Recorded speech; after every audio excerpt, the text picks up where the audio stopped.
గెలిచింది. ఎన్నో రాజకీయ పార్టీలు ఎంతోమంది ఎన్నో రకాలుగా మాట్లాడారు. కానీ ఈరోజు చూస్తే కవిత గారికి బెయిల్ రావడం యావత్ తెలంగాణ ప్రజలు, యావత్ తెలంగాణ మహిళా లోకం హర్షం వ్యక్తం చేస్తూ ఉంది.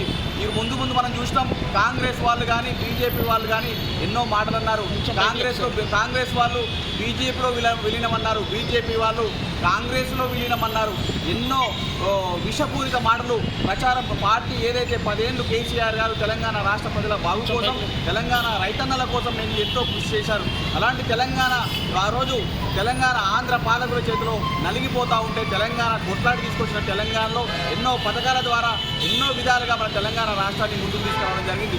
కవిత గారు పాపం అనవసరంగా తనను కేసీఆర్ గారిని ఏం చేయలేక ఒక ఆడబిడ్డ మీద, ఒక మహిళ మీద ఈరోజు అనవసరంగా కేసులు పెట్టి, అనవసరమైన కేసులు పెట్టి 150 రోజులు 5 నెలల పైగా కేసులు 5 నెలలకు పైగా జైల్లో ఉంచడం చాలా బాధాకరం.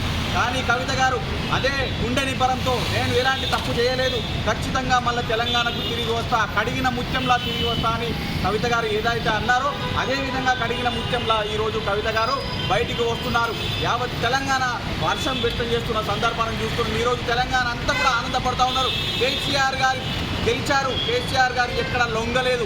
ఆ రోజు కూడా ప్రభుత్వంలో ఉన్నప్పుడు కూడా కేసీఆర్ గారు బీజేపీకి లొంగలేదు.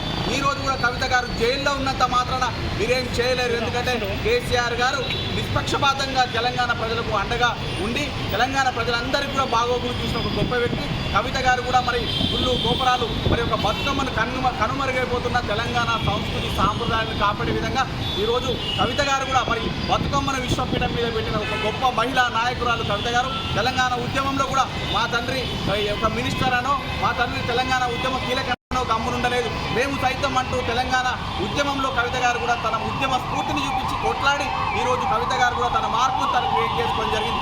అలాంటి కవిత గారి మీద అనవసరమైన పనికిరాని కేసులు పెట్టి ఈరోజు 150 రోజులకు పైగా జైల్లో ఉంచితే ఎవ్వరూ భయపడేది లేదు. ఈరోజు కడిగిన ముత్యంలా కవిత గారు బయటకు వచ్చారు. తెలంగాణ ప్రజలందరూ కూడా హర్షం వ్యక్తున్నారు.